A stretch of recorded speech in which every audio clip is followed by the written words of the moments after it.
সারা পৃথিবীতে ফেব্রুয়ারি মাসের 14 তারিখকে Valentine day হিসাবে ধরা হয়। এই ভ্যালেন্টাইন ডে মানে নারী পুরুষের অবাধ মেলামেশা।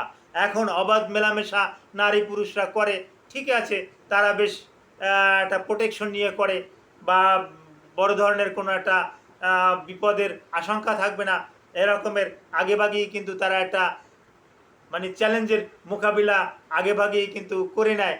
কিন্তু টিনেজ যারা আছে, যারা বয়স 12 বছর 13 বছর, এরকমের ছেলেমেয়েরা যখন নির্জন স্থানে যায়, বিভিন্ন পার্কে যায়, ঘোরাফেরা করে, যখন তারা আশেপাশের পরিবেশ দেখে তারাও তাদের মনও কিন্তু খারাপ হয়ে যায়, তারাও কিন্তু ওই যৌন মেলামেশায় কিন্তু লিপ্ত হয়ে যায়, তারা কিন্তু অরক্ষিত অবস্থায় যৌন মেলামেশা করে, যার পরিপ্রেক্ষিতে তাদের অনাকাঙ্ক্ষিত কিন্তু প্রেগনেন্সি ঘটে থাকে।